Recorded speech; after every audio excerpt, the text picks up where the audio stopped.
Well, I'll go ahead and I'll start with you guys. I just can't get over you. After all these years to see you now in this film. Robert, how is it for you, as long as you've known Alexa, to go through this transformation with her? Physically, emotionally, and to see her from the cute little Carmen Cortez and now as Killjoy. Well, I love transformations. I'm a big fan of that. And it started, way back when I first started working with just about anybody. I really like taking actors and having them do a role they don't usually get to play. That's my biggest challenge to myself, and just as a fan of them as an artist.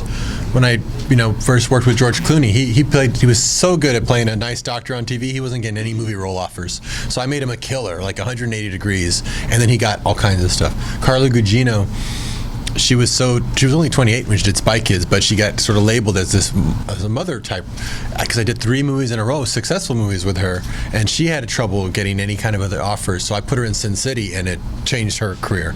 So but even then, even having had experience like that, when Alexa called me and said, "I'm really having trouble getting any more grown-up roles. I'm still getting 16, 17, 18-year-old parts." And I said, "What's wrong with that?" She goes, "Well, I'm 25." And I was like, "Oh my God, I can't believe that." She said, "So if you could do me the favor, if you're ever doing like a Sin City type thing, if you can think of me for some of those roles." And I went, wow, that would never happen. No one's ever going to catch in a role like that. There's just too much baggage. And I realized I was part of the problem, and that the only person who could kind of lift her from that curse was the one who put it on her to begin with. So I told her, I don't know about a Sin City yet. I think it's going to take baby steps. It'll take some while to train the audience because there's just so much swung the other way. But I'm doing a Machete right now, and there's no real part yet for you, but there is a Sofia Vergara character, and she has some women in her group, really strong girls. Why don't you come be one of those? And you can step back. If you don't feel comfortable, step back as far as you want, or you can come as forward as you want. It's really up to you. And if you want to come forward, we'll give you some more dialogue, and we'll make more out of the part. But there's really not a real part to play. And she came in and just went for it and stood front and center and got the craziest outfits and put herself right out there with so much confidence. And I think the first photo that went out from the set to Rolling Stone magazine, it changed everyone's mind immediately. I mean, it was like so quick. So much for baby steps. Yeah, so much for the baby steps. I mean, like in one move, people went, "Oh my God, she's grown up." My favorite was one photograph that was posted, and it showed her in her outfit, and it said, "In Spy Kids," and it pointed to her body. It said, "Not in Spy Kids."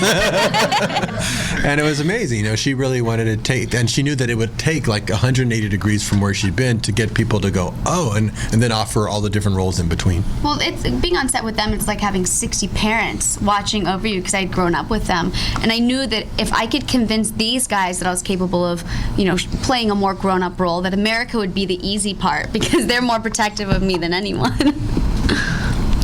You're known for, your approach in Sin City, the Sin City movies, was sort of piecemeal. Whenever somebody's available, you would do a scene, you have the green screen background. You can't do that quite like it on Machete. Can you talk about Yeah, you can do that. So, yeah, talk about your... I wouldn't have thought that myself, but when you have to, I actually, I would go after the dream cast, and if they were only available 2 days, like Sofia Vergara was only available 2 days. Charlie Sheen had it for 1 day. Mel Gibson for 3 days. We shot very fast, and also I wanted to make a much bigger movie, but we didn't even have the budget. We had just a little bit more than the first movie. So I looked at the schedule we had to have, and we had to shoot this 10 days faster than the original. Most movies, action movies take about 100 days. We shot this one in 29 days. So when I got an actor, what's nice about that is you focus just on that actor. Because I think if everyone had been on the set at once, each one would have felt a little, short-shifted, because I would have had my attention spread too thin. But because I would concentrate, when Sophia shows up, it's Sophia time. When Demian, it was just Demian. When it was Mel, it was just Mel. And I used my editing skills to make it look like everyone's in the same movie, but very few of them overlapped. But that gives you a lot of individual attention for each one. You mentioned Mel Gibson and Charlie Sheen are sort of these Hollywood bad boys in the recent years have fallen from grace a little bit. Are you fascinated by those bad boys? Carlos Estevez. Carlos Estevez can do no wrong. Carlos Estevez is amazing. I would always been fans of theirs. I think if I'd gotten to them dishonestly and just wanted to chase a headline or a tabloid, they wouldn't have been in the movie, and they certainly wouldn't have given me 150%. But they know me. They know I've always been a fan of them. I've tried to work with Charlie. This is the third time. In fact, this being the third time, when I went to him, I walked in the room and he said, "Okay, I'm not going to miss out a third time working with you. whatever you have, I'll do it. And I said, well, it's the president. He goes, oh, who better? And they know that I went to them artist to artist. I was a fan of them as artists, and that really speaks across all lines. Everybody and that's the feedback I would get when people said, I hear you're going to work with Charlie Sheen. I said, yeah, I've always wanted to work with him. And they'd go, I always loved him. And they said the same about Mel. People, and they're talking about the artist, because that's really what they've been fans of. Tabloids and all that comes and goes. Really, the artist is really what, I responded to. And that's what I went to them as, just honestly as fans of theirs. Can you talk about the Carlos Estevas? A little bit about how the whole Carlos Estevas name came about, because that seems to be taking over on the Twitter. Yeah, well, when I got Charlie involved, I thought, wow, I'm trying to think of how it would look in the credits and how it would shoot. I wanted to evolve the part even more for him. And I remember we did this trick with Don Johnson in the first one where it said, introducing Don Johnson, which we thought was funny. So I was thinking, who can I play with that with? And I thought, wow, wouldn't it be great? And this is the movie to do it, if we could bill him as Carlos Estevez. I'll wait till we finish the whole day of shooting, and then I'll ask him once he's comfortable. And then that night before we started shooting, he came to me and he said, did you hear what I want to do with the credits? I want to be credited as Carlos Estevez. And I was like, oh my God, that's okay, then we have to do it then, because that's the way to go. People would be so, especially Latinos, would be so proud to go, wow, he had to change his name to get work. We forgot about that. That back then, that's how it was. And that wouldn't be the case today, but back then it was. It shows how much it's changed. Robert, as characters, what the difference and similarities between Mariachi and Machete? What's the what? I'm sorry? The characters are the difference and similarities among two characters. The Mariachi and Machete? and Machete. Well, I came up with them around the same time. I came up with Machete right between Mariachi and Desperado. And I guess because it also started with an M. I think it was just it was a name like Mariachi worked in Spanish and English, and it could be Machete or it could be Machete, or like Mel Gibson says, Mr. Machete. Mr. Machete. And I thought I liked. And when I met Danny on Desperado, I told him, you have to be this character that I've come up with called Machete. This was back in '94, and we'd been wanting to make this movie forever. And both are very humble people. They're both sort of under the radar. But they have an ability to be larger than life, like Machete, So that's kind of the similarity between them. For both Danny and Robert, can you speak a bit about working with today's big pop star Lady Gaga, and what do you think Machete would do about this government shutdown? So with on to the first part. With Lady Gaga, when Machete came out, I heard her in the press saying that she was a fan of Machete the movie, and we wished her music could have been in it. It didn't come out till after the movie was out, and I thought, oh my God, here's a fan of Machete. I'm going to call her up and see if I can get her in the sequel. And I called her, and she said, yeah, she'd always wanted to be in one of my movies. She had studied acting, but music took over because my movies were kind of really theatrical and had a lot of showmanship. And she said, if you look at my music videos, I imitate your movies a lot in them.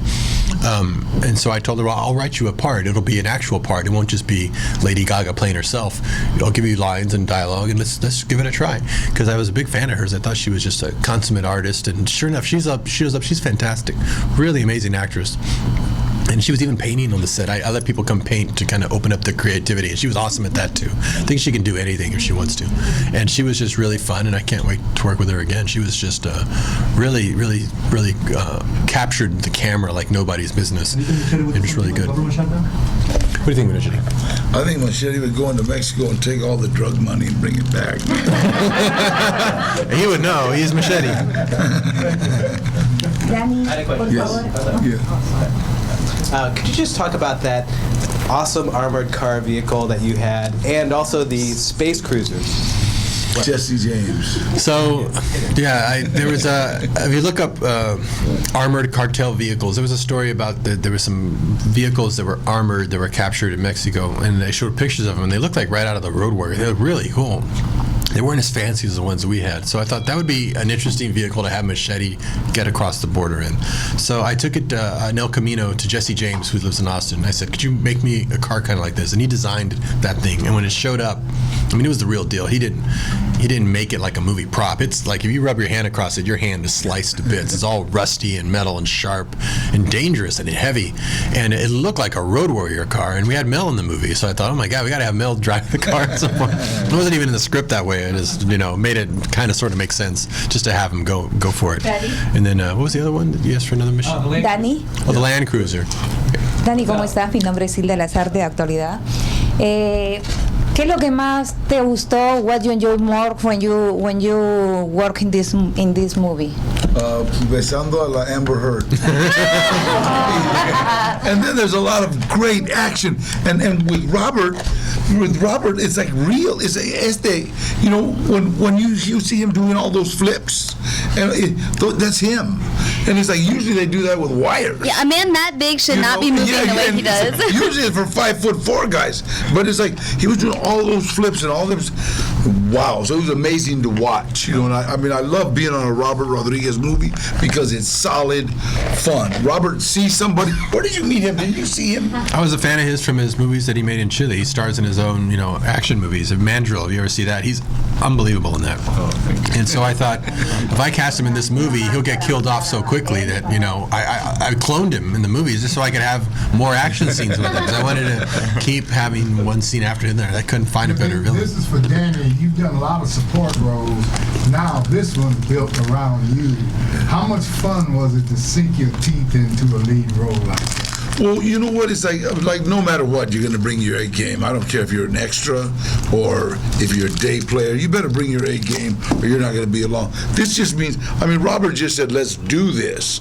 And I think he had enough confidence in me that every day I'd bring my A, and I totally trust him or I wouldn't be sitting here. And I just got to say it was so much fun. And to me, the only difference in being the lead or being a day player is that you have to be there every day, and you've got to be on every day. So it was like just a roller coaster of nothing but adrenaline and fun. Thank you, Robert Rodriguez. Man, you are always so busy. What do you do in your downtime? Make movies. Good answer. Dani, María Ruiz de Variedadísimas. Sabe que me encantan tus ojos. Roberto, felicidades por esta película. Pero mi pregunta es para usted, ¿qué experiencia fue trabajar con Sofía Vergara, pero también Lady Gaga? Vimos que se divierte mucho. Cada día antes que llegaba. Gracias, Diosito. Y los dos son muy, muy lindas. And they're professionals. Like Lady Gaga, yo traigo todos sus sartenes. Pots and pans? Pots and pans. She cooks. She does her own cooking. She does her, steamed vegetables and good rice. Comida buena. And so when she was leaving, I said, what are you going to do? She says, no los puedo llevar. So I said, well, give me them. I got them all at home. Lady Gaga's pots and pans. They're all on the shelf. Marcos, es muy interesante tu actuación en esta película. ¿Qué es la experiencia de trabajar con este gran equipo? Bueno, para mí fue un gran honor. In Spanish or in English?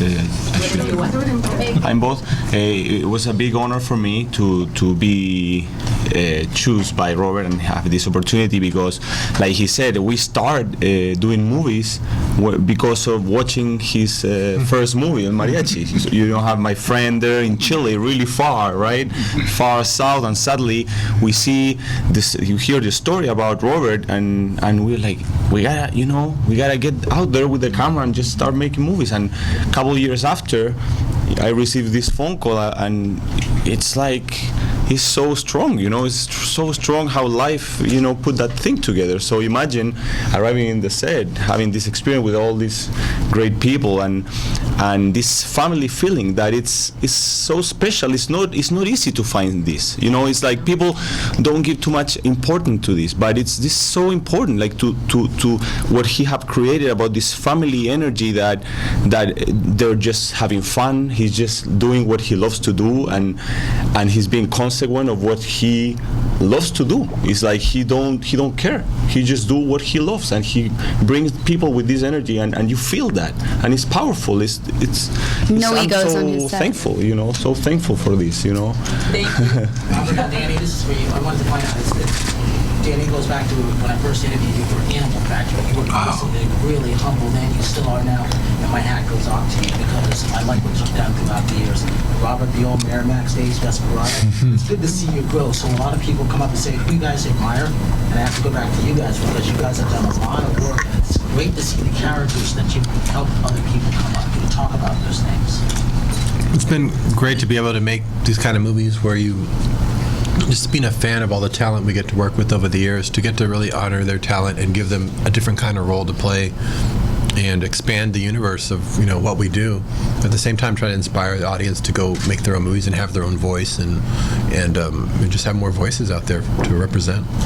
Robert. I've got to say, Robert's as much a teacher as he is a director and an editor. My son worked on the first movie, and the second one, he asked if he could just shadow Robert. Robert taught him everything. My son's doing a film right now called Snapshot, and it was thanks to Robert Rodriguez that taught him what to do, what to see, what to look for, and so he's doing a movie right now, and it was cool because they didn't ask me for money. They got it on Quick starter.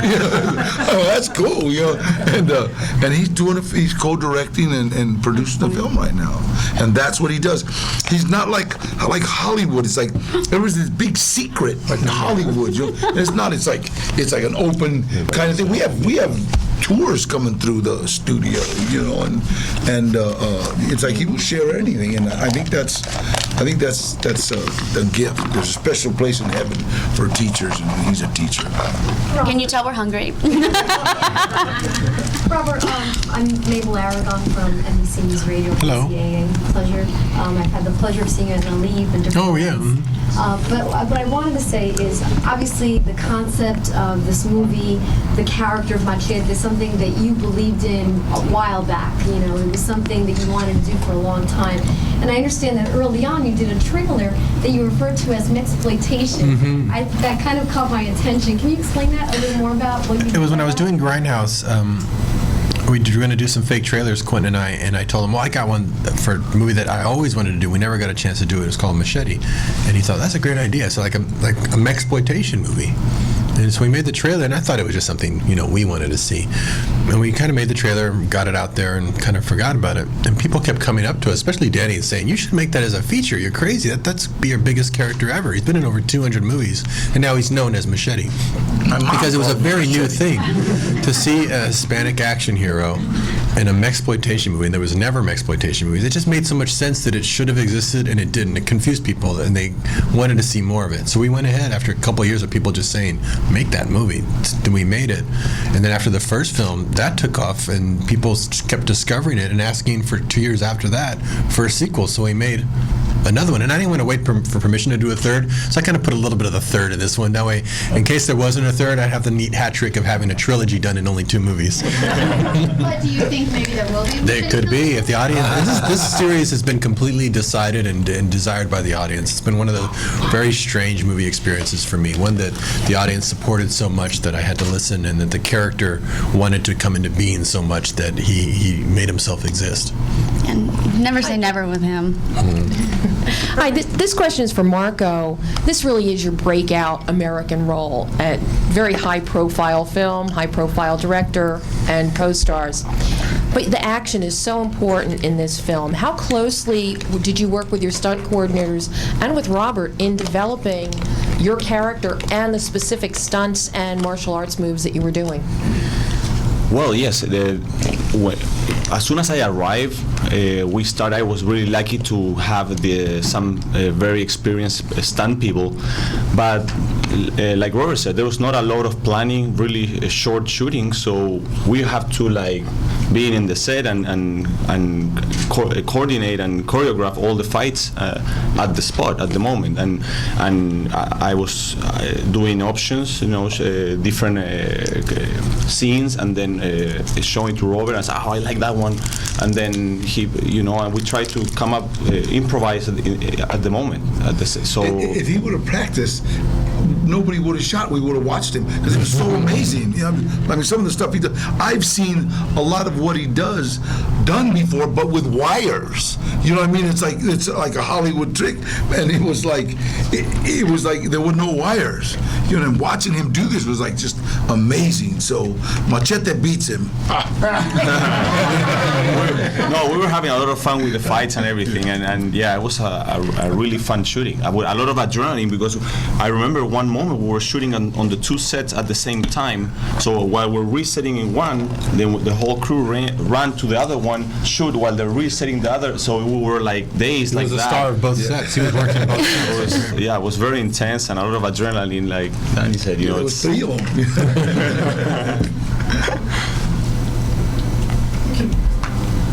For Robert, what is your way to make movies? Because we can see elements with great technology and rustic element with the Machete. Do you think your movies are surrealistic, fantastic? Yeah, I mean, all the movies I make, whether they're kids movies or Sin Cities or action movies like this or horror films, they all have an element of fantasy. I mean, they're all fantastical. None of them are realistic, and part of it's my cartoonist background, I guess. I tend to be more comedic and fun and just imaginative. Like somebody was saying, you know, do we cross the line? We kind of see where the line is, and we start on the other side of the line. That's where we start, and then we go from there. Really don't want it to be held back, especially a movie like this, which needs to really surprise the audience and go unexpected places, which I think it goes unexpected the very first 2 minutes of the movie. And as soon as it's in space, you're like, okay, I didn't see that coming. You know, we really want to just be surprising and as imaginative as possible. Question for Danny. You've played this character Machete twice now. What have you learned from the uncompromising stance that he takes? What have you taken into your real life? What have you learned from this character? Well, yeah, I've never been a person to take too many steps backwards. You know, and when Robert told me about this character, he told me, he says, Danny, it's perfect for you. You don't even have to act, you know. So I kind of, and sometimes he'll tell me, stop acting, you know. So it's, I think he got a little bit of my personality and just stuck it in this guy that has no step backwards, you know. And I enjoy this character because I really see him as the kind of guy that if somebody in the neighborhood gets sick, he'll go water their plants or mow their lawn. But if he catches somebody burglarizing their house, he'll kill them. You know what I mean? That was good. Good. Why is it important? The El Rey Network. I'm just choking on my peanuts here. The El Rey Network will audition December. And our first show, From Dusk Till Dawn, will be on in March. And it's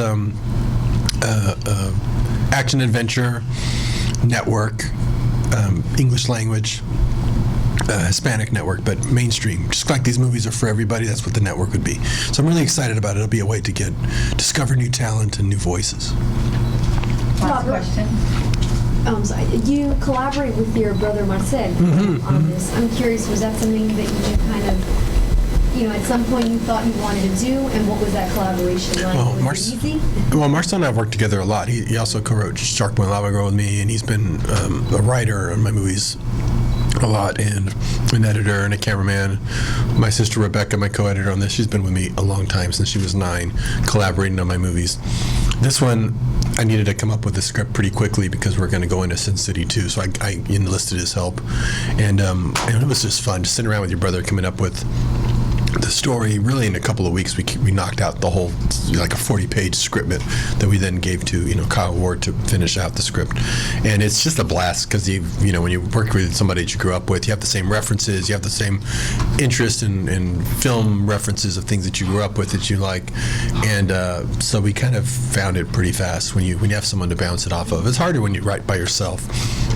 When you have someone to bounce off, it writes itself twice as fast, and it's almost as fun because it's like having an audience there. And if it's someone that you grew up with, then even more so, it resonates.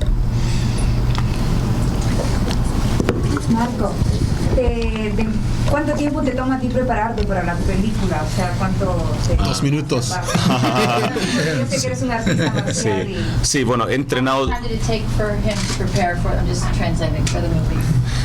Sí, he entrenado toda mi vida artes marciales, pero cuando sé que me toca un rodaje, hago un entrenamiento especial que es resistencia a la potencia, para poder resistir la demanda de un rodaje muscularmente y no sufrir lesiones, porque son muy intensas las filmaciones.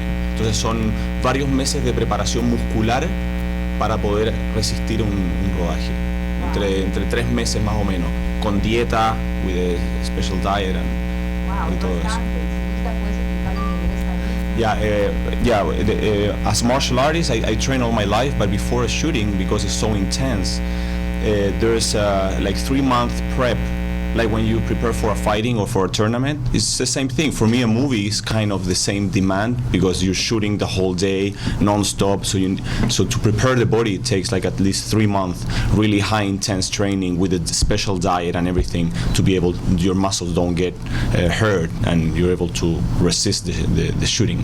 Alexa, one of my questions is for you is, Robert is known for his movies in terms of having strong female leads, and I think what's so fantastic is even you as a child in Spy Kids, you showed your femininity and how strong you were, how kick-ass you were, and it's so great to see you kind of carry that on. What would you say, though, to people that think, oh gosh, well, but the women are being really sexy? Because I feel like it's the modern-day feminism is what comes through in his movies. Can you kind of speak to that a little bit? Well, I think then they're clearly missing the point of these characters, and they're not paying attention to what's actually happening.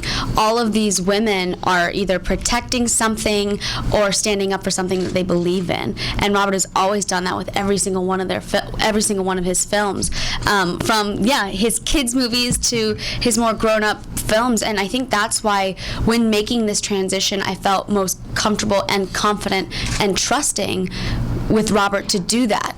You know, making a transition from a young actress to now is so hard to do. Nobody wants to necessarily take you seriously or see you in those roles, and you see so many girls kind of do it the wild way and get carried away with it, and it's a fine line. You kind of have to take baby steps, and Robert is so good at transforming women and doing it in a way that's very tasteful.